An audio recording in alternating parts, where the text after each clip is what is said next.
নমস্কার বন্ধুরা, চলো যাই ফিরে ছোটোবেলায় তোমাদের সবাইকে স্বাগত। আমি কাকলি। আজ আমি তোমাদের শোনাবো নারায়ণ সান্যালের গল্প ভৌতিক গল্প। লেকটাউনের বিভিন্ন প্রান্ত থেকে গুটি গুটি এগিয়ে আসেন 7জন বৃদ্ধ, একজন সস্ত্রীক।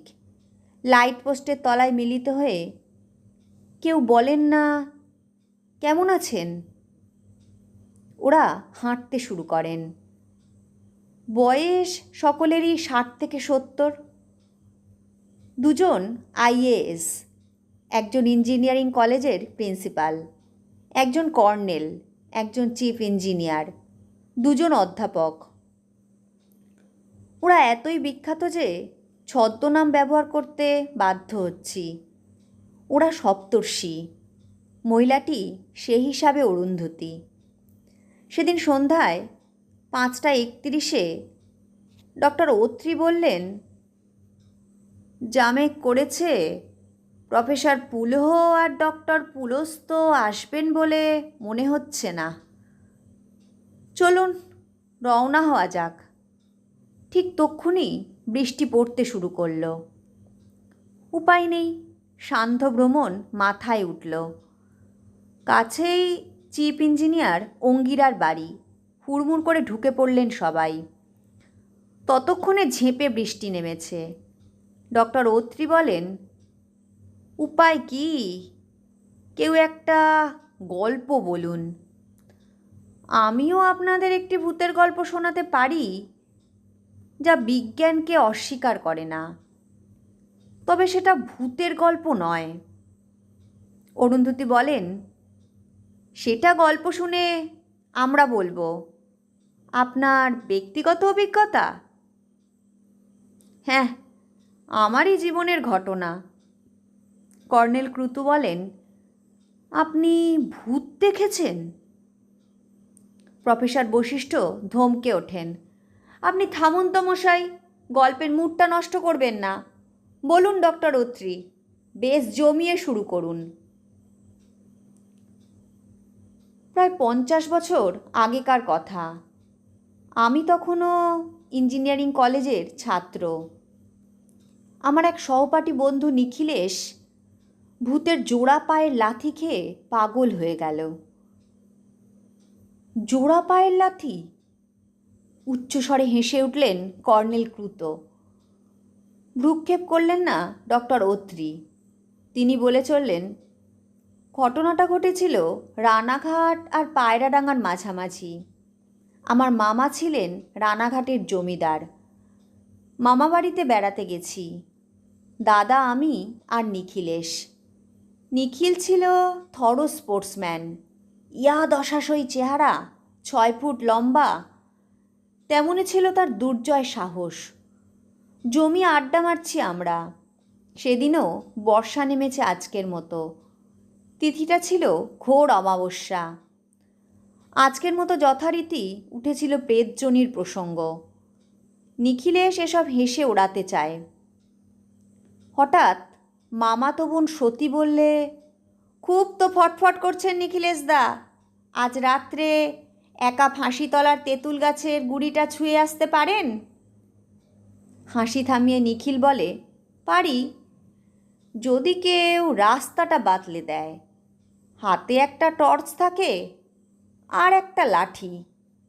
দাদা বললে, টর্চটা বুঝি, অন্ধকারে ওটা দরকার, কিন্তু লাঠি কি হবে নিখিল? ওনারা তো লাঠিতে। না দাদা, ওদের জন্য নয়, তবে জঙ্গলে সাপ টাপ। রমেন, আমার মামাতো ভাই, বলে, তা ঠিক, জায়গাটা ঘোর জঙ্গল। রানাঘাট থেকে ক্রোশখানেক দক্ষিণে নীলকর সাহেবদের একটা পরিত্যক্ত কুঠিবাড়ির সংলগ্ন একটা চত্বর। তেঁতুল গাছটাও নাকি সেই আমলের। অবাধ্য নীল চাষিদের ওই তেঁতুল গাছের ডাল থেকে ফাঁসি দেওয়া হতো। হয়তো তা থেকেই জায়গাটার নাম ফাঁসিতলা। কাছে পিঠে লোকালয় নেই। আছে কয়েক ঘর বাউরি, জঙ্গলের কিনারায়।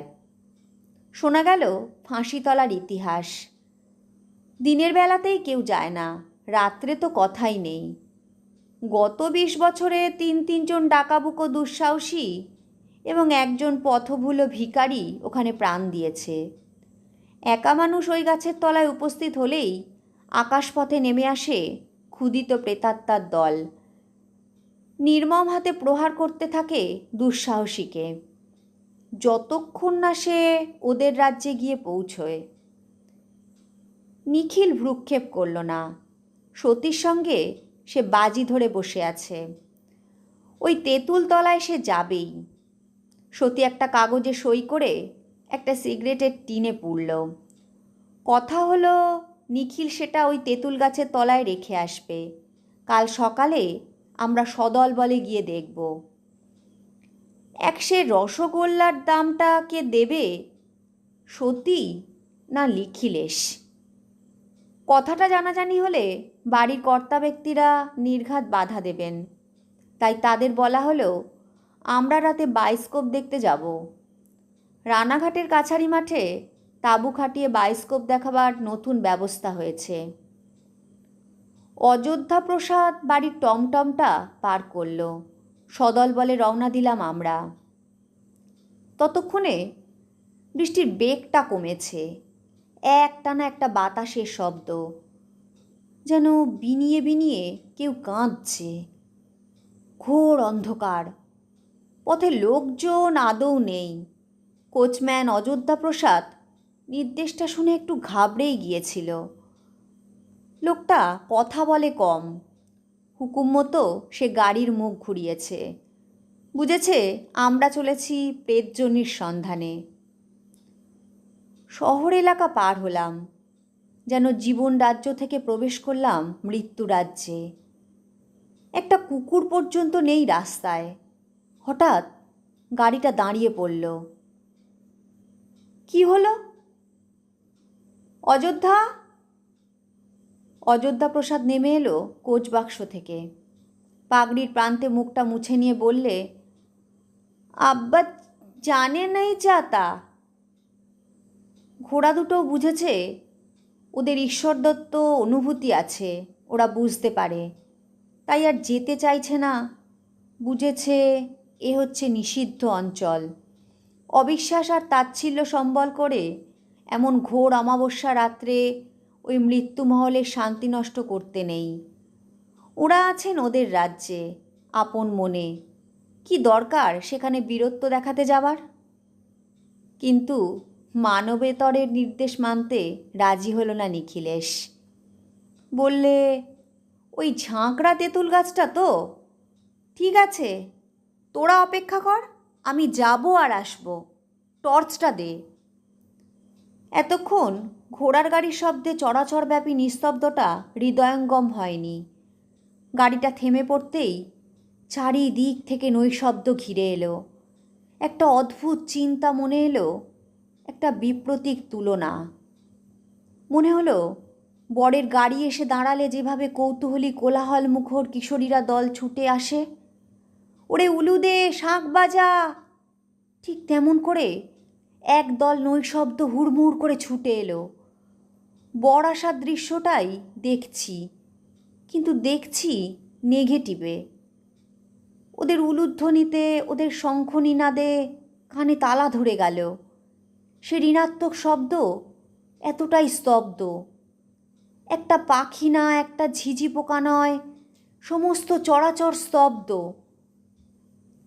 টমটমের বাতিটা যেন মাতালের ঘোলাটে চোখ, তাই আবছা আলোয় দেখা যায় কালকা সন্ধে আঁশ শ্যাওড়া আর ফণিমনসার দোলাই গায়ে জড়িয়ে দাঁত বের করা নীলকুঠি বুড়িটা জবুথবু হয়ে বসে আছে। তেঁতুল গাছটা ওখান থেকে না হোক 500 গজ দূরে। বৃষ্টিটা ধরেছে। বিদ্যুতের ঝলকে দূর থেকে দেখা যায় নিকষ কালো আকাশের সাইক্লোরমার সামনে তেঁতুল গাছটা বাতাসে মাথা ঝাঁকিয়ে দুলছে, পাগলের ভঙ্গি। নিখিল বললে, সতী, তোমার শ্যাঙাতরা বোধ হয় ব্যাঙ আর ঝিঝি পোকা খেয়ে পিত্তি রক্ষা করেন।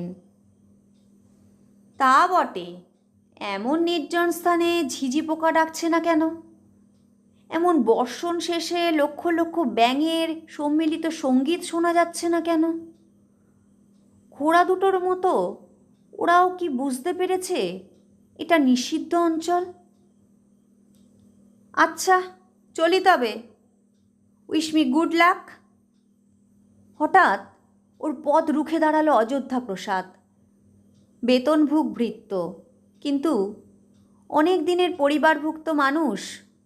কর্তা ব্যক্তিদের অনুপস্থিতিতে সেই যেন অভিভাবকের ভূমিকা নিল। বাবুজি, ऐसा काम मत करना। কেন? তোমার আবার কি হলো? তুমি এখানে বসেই রাম নাম জপ করো না বাপু? এখানে তো 4-5 জন মানুষ আছে। তোমার ওই টমটমের বাতিটা। আশ্চর্য, স্পষ্ট দেখলাম আধার ঘরে গড় এক কোপে নিখিলেশের প্রসারিত তর্জনীটা কাটা গেল। কাকতালীয় ঘটনা নিশ্চয়ই, কিন্তু ঠিক সেই মুহূর্তেই একটা দমকা হাওয়ায় নিভে গেল টমটমের বাতিটা। শুধু নৈশব্দ নয়, হুড়মুড় করে ছুটে এলো মুঠো মুঠো অন্ধকার কিশোরীর মতো। দেশলাই, দেশলাই আছে কারো কাছে? দেশলাই ছিল, কিন্তু তা ভিজে একসা, জ্বলল না। এ রাজ্য যেন ঋণাত্মক। খাস গ্লাসের আলোয় তো এখানে অভ্যর্থনা হওয়ার কথা নয়। অনুভব করলাম অন্ধকারে একটা ঘামে ভেজা হাত আমার হাতটা জড়িয়ে ধরেছে। সতী ভয় পেয়েছে। নিখিলেশ বললে, ভালোই হলো, অন্ধকারে ওদের থ্রিলটা আরও বেশি হবে। আমি যাব আর আসবো 5 মিনিট। টর্চটা জ্বালে, যেন সেই খড়গধারী অলক্ষ্যচারীর বুকে একটা প্রতিঘাত হানল এতক্ষণে। সামনের ঝোপঝাড় একটু আলোকিত হলো, তাতে পশ্চাৎপটের নিবিড় অন্ধকারটা যেন আরও ঘনীভূত হয়ে যায়। নিখিল দুপা অগ্রসর হতেই হঠাৎ তার আর্তকণ্ঠস্বরে আমরা সবাই একসঙ্গে আঁতকে উঠি। কে কে ওখানে? আলোটা ফেলল ওর মুখে। নেংটিসার একটা কঙ্কাল, সারা গায়ে কাদার দাগ, পাঁজরাগুলো আঙুলে গোনা যায়। হঠাৎ মুখে আলো পড়তেই লোকটা আঁতকে ওঠে, দুহাত তুলে চিৎকার করে ওঠে, আমি জাননে, আমি কিচ্ছু জাননে দারোগা বাবু।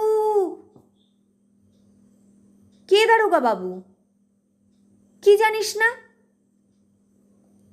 লোকটা জবাব দিল না।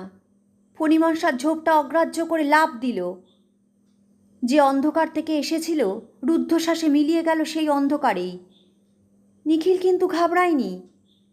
ওখান থেকেই বলে ওঠে, সতী, লোকটা ছায়া পড়েছিল, কিন্তু ওয়াদের কেউ নয়। সতীর হাতটা তখন আমার মুঠিতে।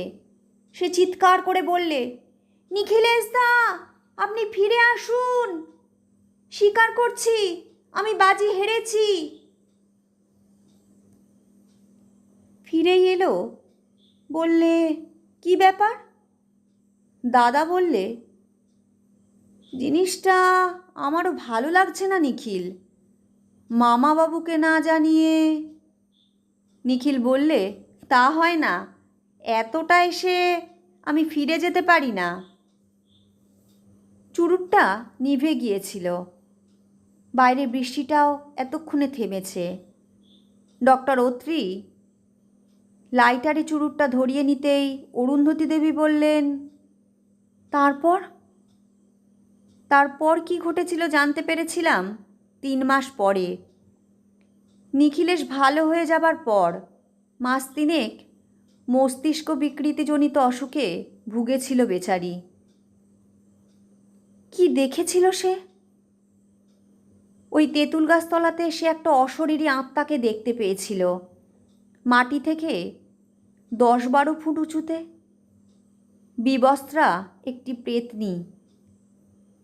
নিরন্ধ্র আকাশের বুক চিরে সোজা নেমে এসে জোড়া পায়ের লাথি মেরেছিল ওর মুখে। কর্নেল ক্রুতু পুনরায় হেসে ওঠেন, বলেন, আপনার বন্ধু হ্যালুসিনেশন দেখেছিলেন?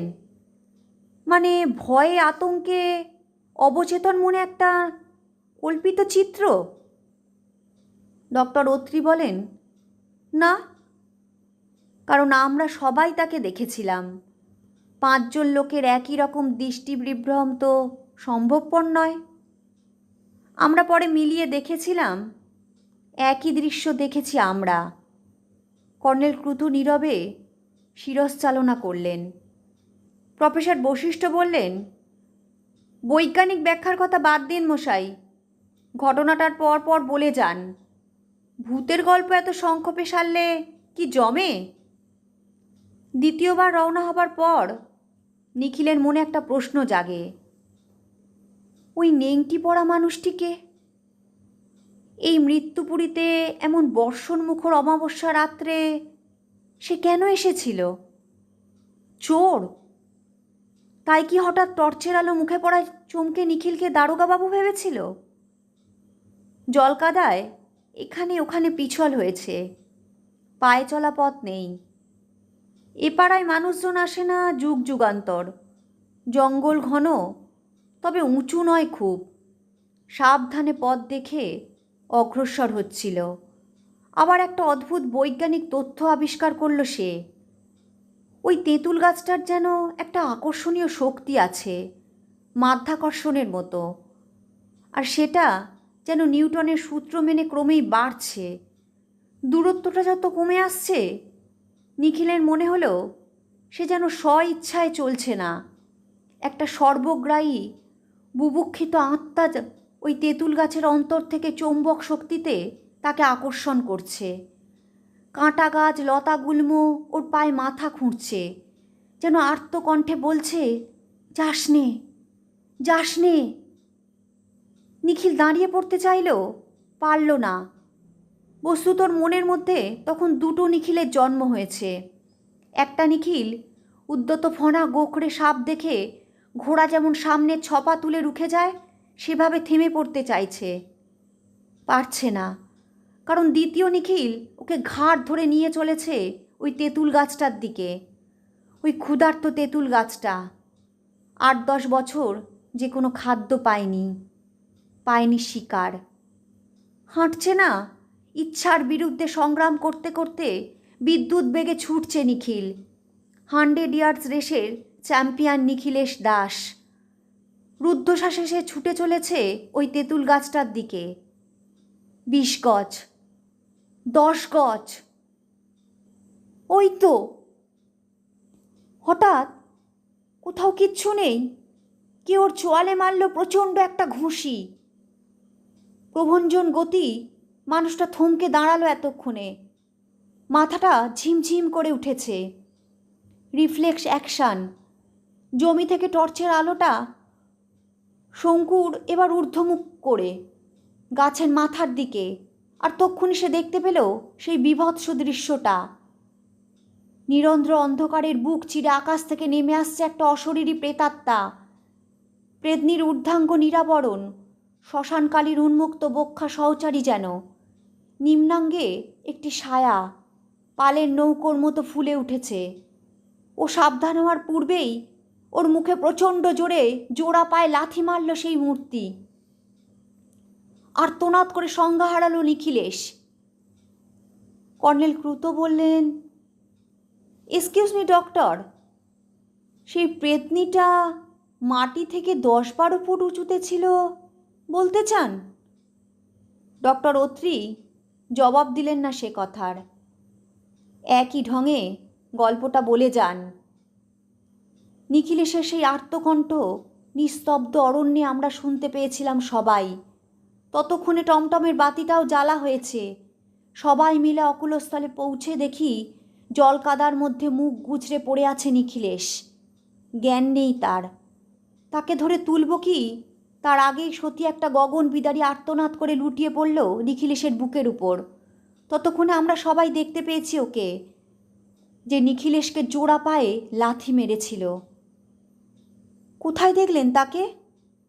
একই জায়গায়, মাটি থেকে 8-10 ফুট উঁচুতে।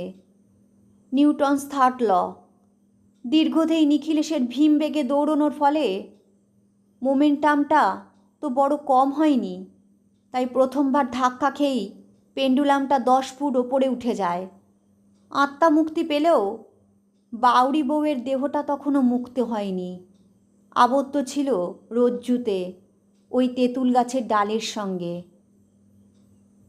অল্প পরেই ফিরে এসেছিল আঘাতকারীর কাছে, অর্থাৎ থমকে দাঁড়িয়ে পড়া নিখিলেশ টর্চটা ঊর্ধ্বমুখ করার অবকাশেই আকাশপথে ফিরে এসেছিল হতভাগিনী, লাথি মেরেছিল নিখিলের মুখে। বাবরি বউকে? সেই নেংটিসার মানুষটার বউ, মরদের সঙ্গে ঝগড়া করে সেদিন সন্ধ্যায় যে এসেছিল ওই তেঁতুলতলায়, পরনের শাড়িটাকেই গলার দড়ি করে নিয়ে কাকতালীয় ঘটনা বলতে পারো। নিরন্ধ্র অন্ধকারে নিখিলেশ এসে ধাক্কা মেরেছিল সেই পেন্ডুলামটাকেই।